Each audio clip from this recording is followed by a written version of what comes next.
Assalamualaikum warahmatullahi wabarakatuh. Alhamdulillahirrahmanirrahim. Assalatu wassalamu ala asrafil anbiya wal mursalin wa ala alihi wa sahbihi ajma'in amma ba'du.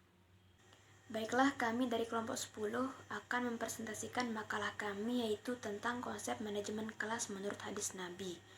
Sebelumnya saya akan memperkenalkan anggota kelompok. Yang pertama, saya sendiri, nama saya Sri Masya Saparina, NIM 200111056. Saya selaku moderator dan pemateri kedua.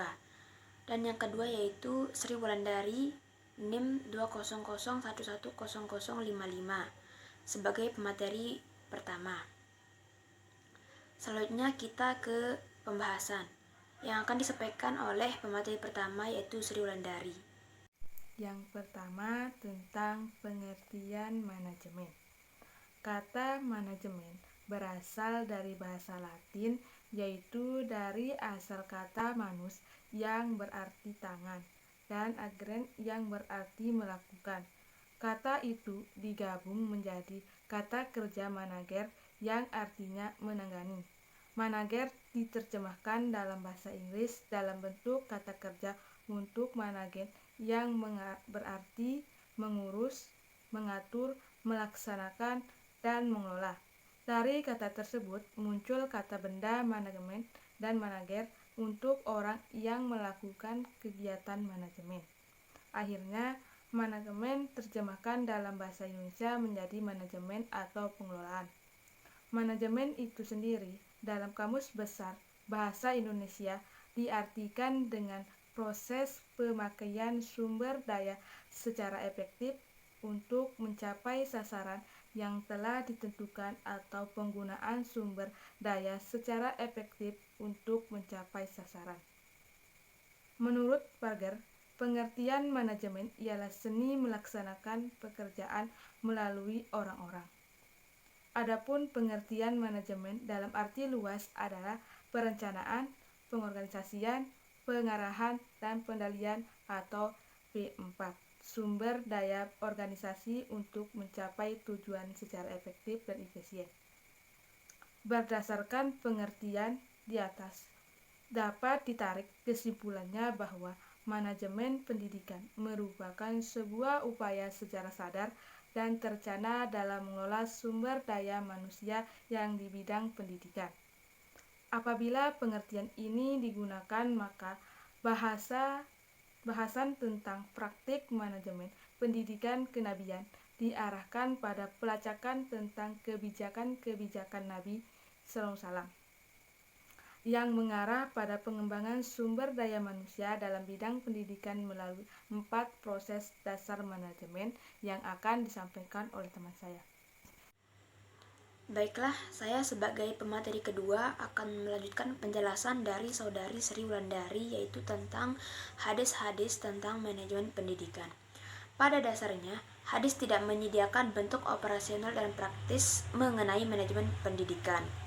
Namun demikian, prinsip-prinsip manajemen sebagaimana yang dijelaskan para ahli tentang manajemen atau administrasi dapat dilacak semangat dan prinsipnya dalam hadis dan praktik Nabi.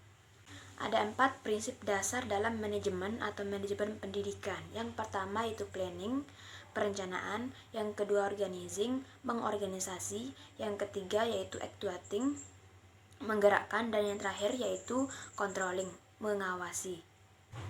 Yang pertama yaitu planning. Pertanyaan mendasarnya adalah, apa yang menjadi planning Nabi Muhammad SAW? Sebelum kedatangan Islam, bangsa Arab pada saat itu dikenal sebagai bangsa ummi, tidak bisa membaca dan menulis. Data tentang keummian bangsa Arab bisa diperoleh di Al-Quran, hadis maupun sejarah. Menurut Ahmad Amin, ada beberapa alasan membaca dan menulis sangat penting bagi umat Islam pada saat itu. Yang pertama yaitu penyebaran agama Islam membutuhkan para pembaca dan penulis. Ketika ayat Al-Quran ditulis, maka mereka yang pandai membaca akan membacakan orang yang tidak pandai membaca.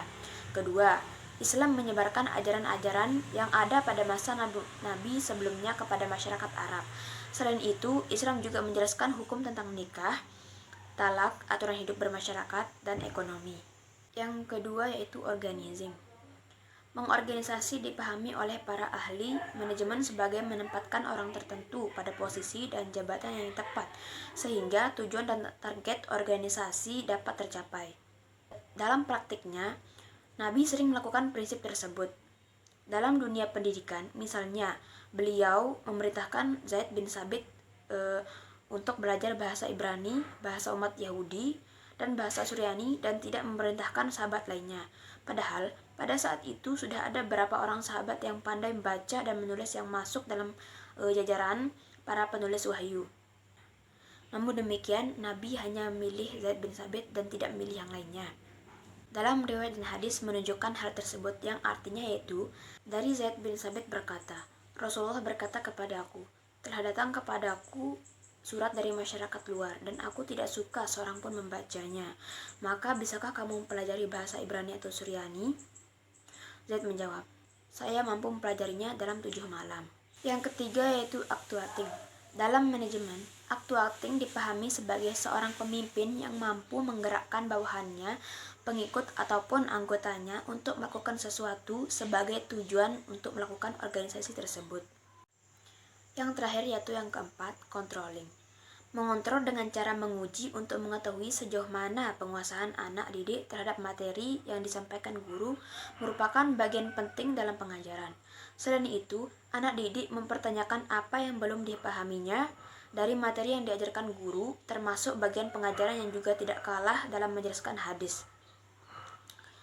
Para pensyarah tidak menghubungkannya dengan konsep dan pemikiran pendidikan, meski pada hadis tersebut mengandung makna pendidikan. Hal ini disebabkan karena alam pemikiran dan masyarakat mereka saat itu lebih berfokus pada unsur dan nilai-nilai keagamaan. Jika dilihat dari sudut pandang pendidikan, terutama aspek evaluasi, hadis tersebut menunjukkan bahwa Nabi terkadang menguji pemahaman sahabat mengenai sesuatu untuk mengetahui sejauh mana pandangan mereka tentang hal tersebut. Apabila apa yang mereka pahami ternyata tidak sesuai dengan apa yang dimaksud oleh Nabi Muhammad, maka beliau akan menjelaskan secara jelas sehingga mereka pun dapat memahaminya.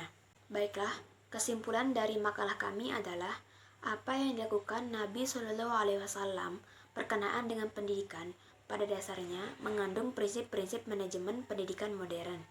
Pendidikan tersebut diawali dengan program pengentasan buta huruf yang dilakukan kepada para sahabat dengan menggunakan pengajaran membaca dan menulis sebagai salah satu bentuk penebus bagi tawanan Perang Badar. Baiklah, hanya itu materi yang dapat kami sampaikan dari makalah kami. Kurang dan lebihnya mohon dimaafkan. Wabillahi taufiq wal hidayah. Wassalamualaikum warahmatullahi wabarakatuh.